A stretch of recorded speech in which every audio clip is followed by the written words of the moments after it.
Hey everyone, it's Wildheart, and today I will do patch 13.1 rundown for you. Let's get started. The first champion who was changed was Jayce. I wouldn't say it's a buff or nerf judging from the numbers that we see. It looks like it's just an adjustment. The main thing that I want to drag your attention to, guys, is Counter-Strike. Like currently we have AD ratio changed to AP ratio scaling. We get +4 max HP of the target damage. This is very solid against tanks. However, the most important part of this change is bonus damage per attack dodge is changed to 20% of base damage instead of 20% of total damage.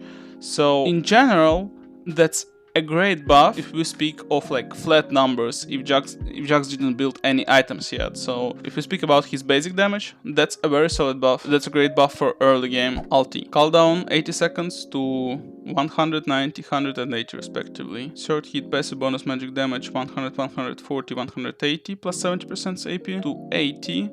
120, 160 and 60% AP. I mean, with that many AP scales, we can probably see someone playing AP Jayce these days. There's a chance to see AP Jayce, I'm pretty sure. However, that's not guaranteed. Jayce, our passive animation now has updated animation sound effects and visual effects, that's cool. New active, Jayce swings his lantern around him, dealing 150, 250, 350 plus 100 AP magic damage. Once again, AP scale to nearby enemies. If he hits champion, he gains 25, 45, 65 plus 40 bonus AD armor plus 15, 20, 25% plus 10 bonus AD per champion hit, as well as 60% of that value as magic resist for the next 8 seconds. Honestly, with all those changes, I can see Jayce played with something like Shaco into Nasher 2s. The main idea of Jayce could be the same, like to play it with attack speed and tank, like Shaco, like not tank item, like mainly Shaco, and instead of just split pushing as people were usually doing it with him, I believe he will be a much stronger team fighter with those items. With those spells, I feel like he can become much tankier than he was, especially when it's combined with Shaco. That sounds good to me. That sounds good.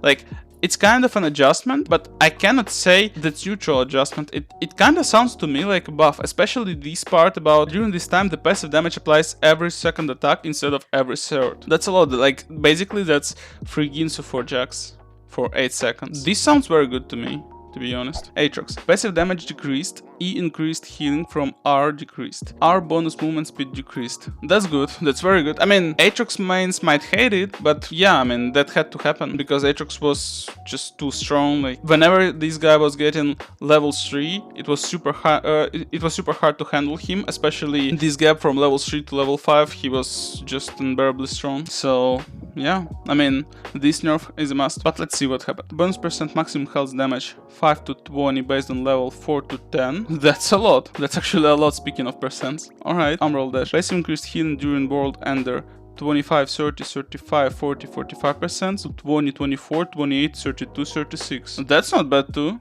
That's not too much, but that's not bad. It doesn't really solve his issue with damage, like the issue of players facing his damage, but the main issue of players being his healing. Like, he's kind of forcing you to build healing reduction, and those changes are not destroying him, but that's cool. That still leaves Aatrox playable champion, and at the same time it nerfs him. I like it. Base movement speed is nerfed by 20%. Level 1 10, level 2 15, and level 3 12. Not too bad, not too bad.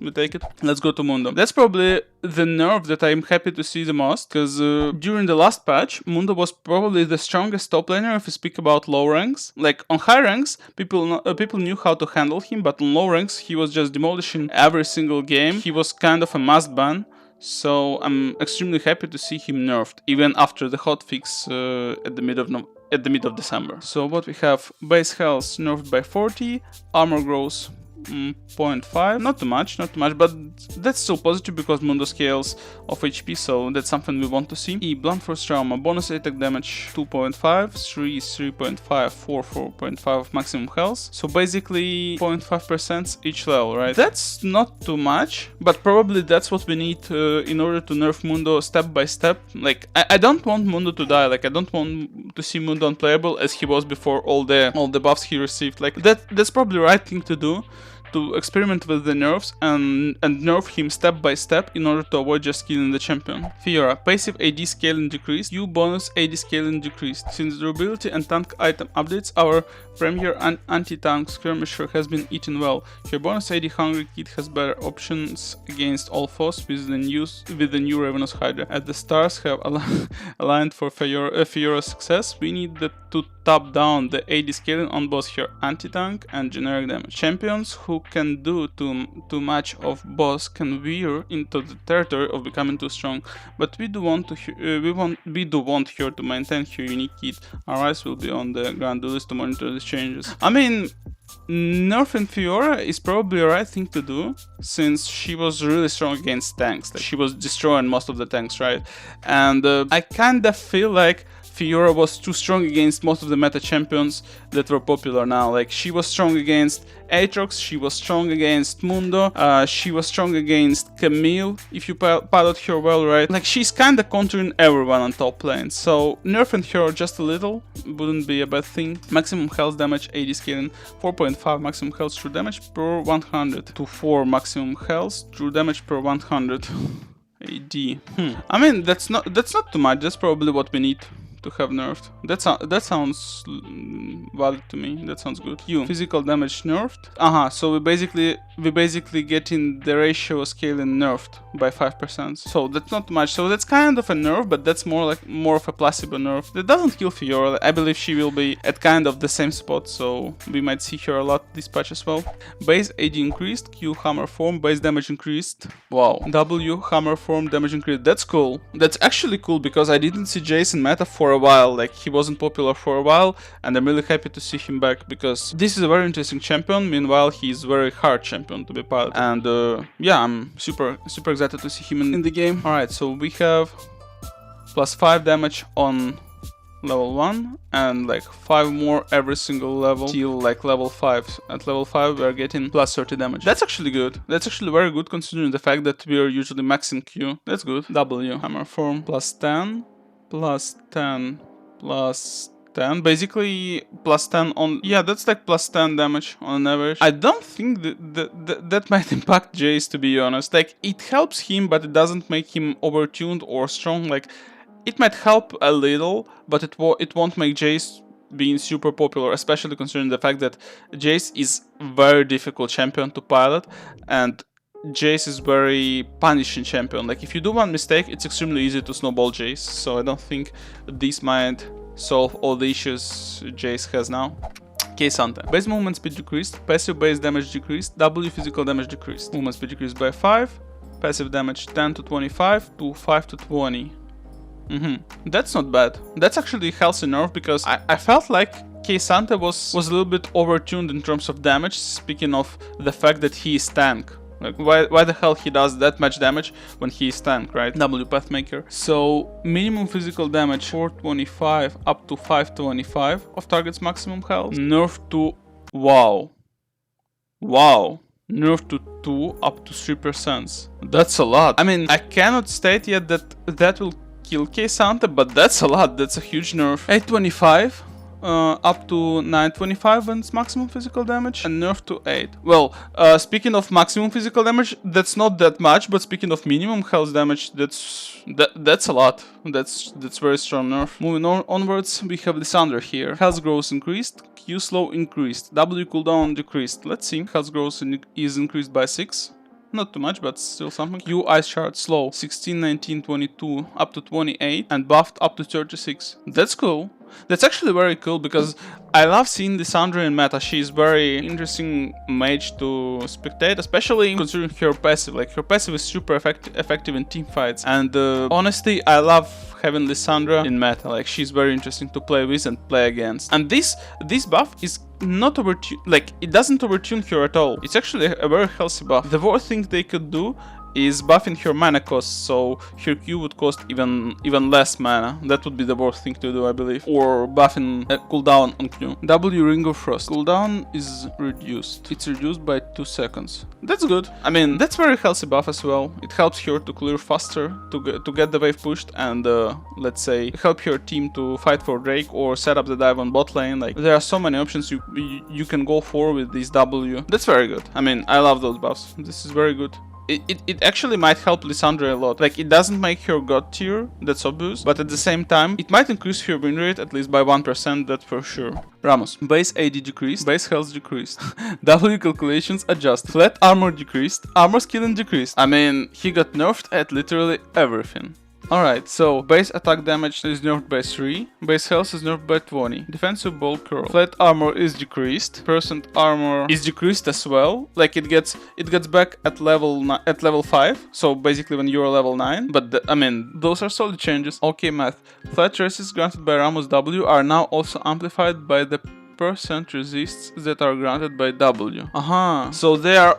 If they are also amplified, at the end of the day, it might be somewhat the same as it was, right? Maybe not in the early game, but once you're getting to level 5, level 7, it might be somewhat the same. Interesting. That's actually a very interesting change. Alright, let's move to Shaco. Q mana cost decreased, backstab damage increased, WAD ratio increased. WAD ratio? That's very uncommon to hear that. Alright, Q deceive mana cost 60 to 40, backstab critical strike bonus damage 30 to 40. Wow, that's actually a lot. That's a very solid buff. Like 20 mana cost on Q, plus 10% of critical damage. I mean, that's a lot. That's a lot. That's very solid. Alright, W, 2 shift poison. Wait, as far as I can recall, Shaco had boxes on W, not the 2 shift poison. That's weird. Maybe I'm wrong, but as far as I can remember, Shaco had had boxes on W. Right. Anyways, magic damage is the same, but scale is different. He got plus 5% of an AD scale. Magic damage to targets below 30% health of maximum health. Damage is the same, but the scaling is increased by 7.5%. That's not too much. But this Q buff is very strong. I feel like this is very promising patch for Shaco. Shaco might be strong this patch with these changes. As even before that, he was quite alright. Like if you know how to play Shaco, you might be alright in this patch. Base health increased. Q full charge damage increased. Plus 40 base health. Very interesting. Damage when fully charged. Wait, they're buffing his flat damage? Yeah, they're buffing his flat damage. I was thinking they would adjust his scales, but now they're buffing his flat damage. That's solid. I mean, that doesn't make Sion broken, but that's definitely a very healthy buff. Buffs would be super happy about this one. This is great. I mean, I love it. Twisted Fate. Q cooldown now decreased with rank. W blue card and red card AP ratios increased. Okay. Q wild cards 6 seconds at all ranks. Now it's 5 seconds at level 9. So basically when your Q is maxed. As far as I can recall, you've been usually maxing wild cards on TF, so that's a good buff. However, that's not a game changer for TF. Like, he was still one tap in the wave with 2 Qs earlier, so now he will do that in 10 seconds instead of doing that in 12 seconds. That's not like something serious, but it's cool for TF. It's cool for TF, but it's not like something that might make him strong, I believe. W, pick a card. Blue card magic damage. Let's see what we have there. Alright, so flat damage is the same. And the AP scale is buffed by 25%. Red card magic damage. AP scale is buffed by 10%. That's not bad. I mean, his blue card does a lot already. Plus 25 AP scale, especially when you have Lich Bane, that might hurt. That might hurt, especially if he split pushes. Like, if he's smart enough to find a window to split push, this can be serious. Especially combined with this wild cards buff, when he can show waves much faster with the red card. Yeah, I mean, he's one shot in the wave, and he can just clear your side in a split second. Like, he can split push very quickly now. It doesn't sound like it makes him overtuned or something, but at the same time, it sounds very strong if the guy understands how to split push and when to split push. I might definitely keep an eye on Twisted Fate. Like, it sounds very interesting to me. Alright, the base attack speed and attack speed ratio increased.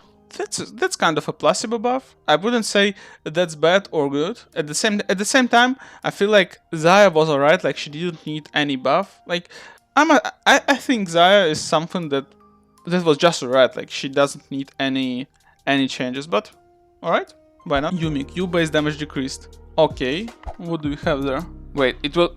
Wait, hold on, hold on. Like that much? So when the Q is maxed, it's decreased by 50? So you guys just cut 20% of champion's spell damage? I can get that some people hate Yumi and hate playing against Yumi and with Yumi as well. But dude, I don't want to be loud about my words, but guys, I'm afraid that that might kill Yumi. Like, what's the source of this nerf? Is it caused by Demacia Cup and the fact that people were abusing Zeri and Yumi combo on bot lane? Like, empower damage got nerfed by 15 units as well. Like, that's a lot. Yeah, you probably won't feel that much difference early on, but the longer you play, the weaker you become at this point with Q. And usually, you've been just trying to scale as Yumi, so your Q does some decent damage. It's weird. It's very weird thing to change.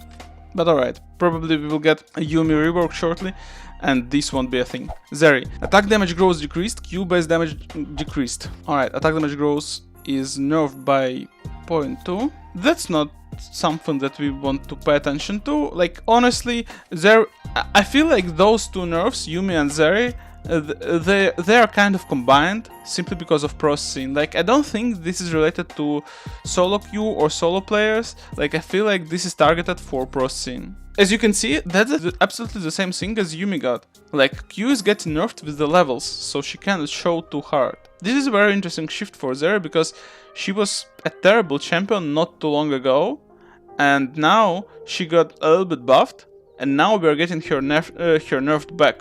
I mean, Zeri is a very difficult champion to balance considering her kids, so that's probably something that we're gonna receive over and over because Riot doesn't really know how to balance Yumi and how to balance Zeri. And when those champions are combined, they're just too strong.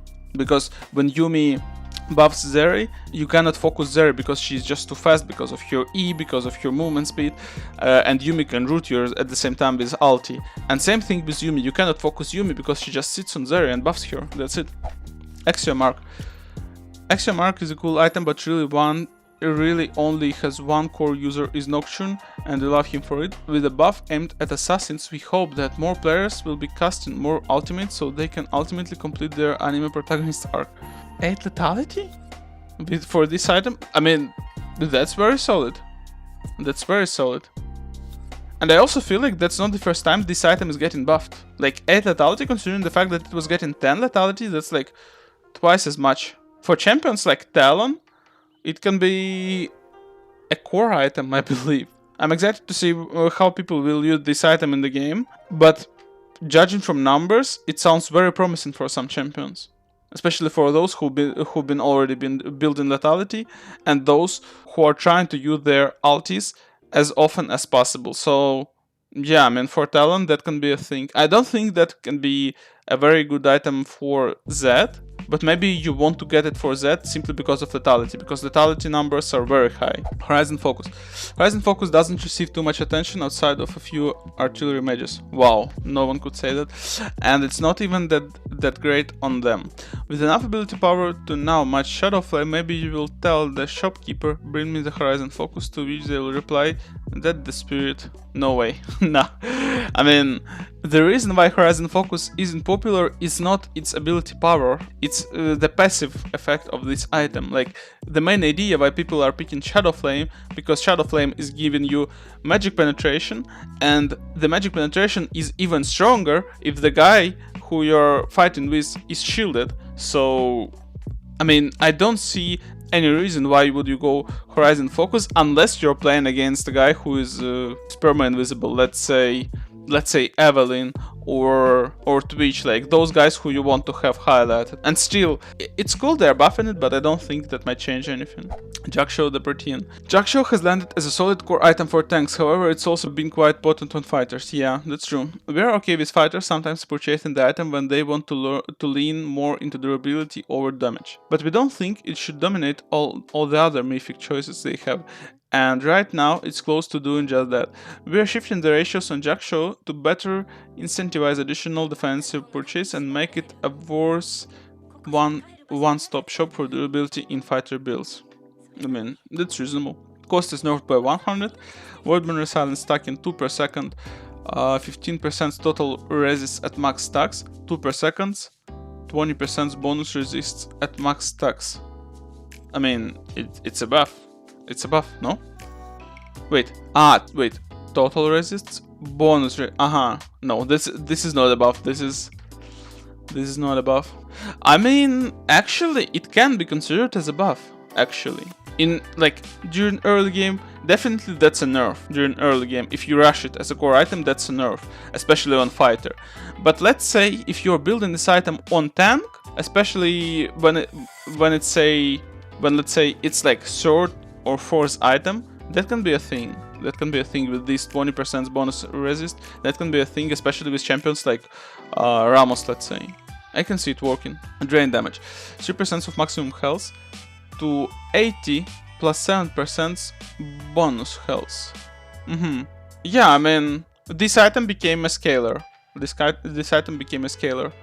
We want to get it when we already have some items in our pocket. However, we never want to rush it nowadays. Which is great, probably because this item was overdue. Like, honestly, this item was just too strong not to nerf it. Champions only. Voidborn Resilience, drain damage will no longer affect minions and monsters. That's very good too. That's very good too. Let's move to Raw. Alright. Rod of Ages is still a bit weak after having it cost buffed and is missing the mark a bit when it comes to that classic Raw experience we all love and remember. We are shipping some small buffs this patch aimed at the item immediate power spike as a stat stick while also making the move speed more noticeable and effective. We are also making adjustments to the Eternity passive and it's currently skewing too far towards taking damage and restoring mana versus casting spells and healing. Health is buffed by 100. Eternity bonus move speed amount is buffed by 10%. Okay, movement speed duration 2 seconds to 3 seconds. Move speed decay. Move speed gained from Eternity now decays more slowly.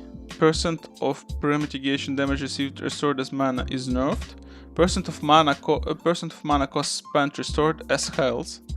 Maximum health per cast second for 2 gold abilities, 15 to 20. Bro, this is so strong for Swain. This sounds very strong for Swain.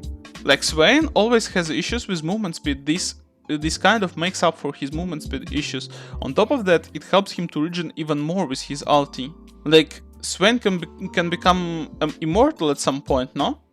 This sounds very strong for champions like Swain. And champions for Kassadin can become like too tanky for who they are. Like, they won't be tanks obviously, but they won't be one-shotable at all, and they won't get the punishment they deserve when they are jumping in front of your face. I mean, let's see what happens during the patch, but for now it doesn't sound bad. Like, it sounds very, very optimistic about this item. Especially for the champions who can just 1v9 the teamfight while they're toggling their ult on, like Swain. Archangel stuff. Total cost is nerfed. Ability power is buffed. Ability haste is buffed. Passive grants ability haste equal to 0.5 bonus mana. Grants a... so yeah, it's actually worth item. It was the same before that. We don't care about removed. Passive lifeline. Upon taking damage that would reduce your health below 30%, gain 250 shield. Plus current mana. Wow. That's interesting. That's very interesting combination, especially considering the Roa. Passive grants ability haste equal to 1.3 bonus mana. Grants AP equal to 2.5 bonus mana. I mean, Rod of Ages combined with Seraph's Embrace now? It sounds too strong. I mean, for champions like Ryze, it sounds too strong. Ryze didn't get any direct changes yet. Like, it sounds like it's definitely patched for Ryze and Kassadin, like those champions who've been kind of forgotten. Like, Kassadin wasn't forgotten at all, but Ryze was. And this combination of items sounds just too strong for him. Like, movement speed for Ryze, healing when he spends mana, like, it sounds too strong. I'm extremely excited to see if people start playing Ryze with those items, because for now it sounds like they have to start. Winter's Approach. Total cost to 2700 to 2600. So it's buffed. Health is buffed as well. Feeble Winter HP is buffed as well. That's not too much. However, I feel like that's the right thing to do, because Winter's approach and Feeble Winter wasn't popular enough. Like, people were building it eventually, especially for tanks like Maokai or Ornn, but I feel like this item didn't get the attention it deserves, to be honest with you guys. I feel like the idea of buffing this item step by step is the right thing to do. This way they are not overtuning it, however, they make it more affordable and it gives just a little bit more than it was. Like, it's just 50 HP, obviously it doesn't make the item overtuned. However, it's the right thing to buff it because obviously currently Winter's approach is losing its advantage to items like Man Immune or Seraphs. Like, you don't want to get Winter approach when you can get those items. Even for tanks, I would say sometimes. Runes, Legend Tenacity. In its current state, Legend Tenacity is a legendary source of tenacity in the game, especially when it comes to fighters, where it's the optimal rune in its row when running standard keystones. Currently, champions are taking this rune into CC land matchups as a way to avoid merc threats and invest into other stats. That, combined with the fact that Legend Tenacity far surpasses Unflinching in terms of power, mean that this rune needed a sizable amount of power removed from it. Tenacity per legend stack 5% plus 2.5 per legend stack to 5% plus 1.5 per legend stack. Wait. I mean, that's a lot. Maximum tenacity at full stacks, 30% to 20. I mean, that's a lot, but that's very good change. That's very good change. I love it a lot because sometimes people were just stuck in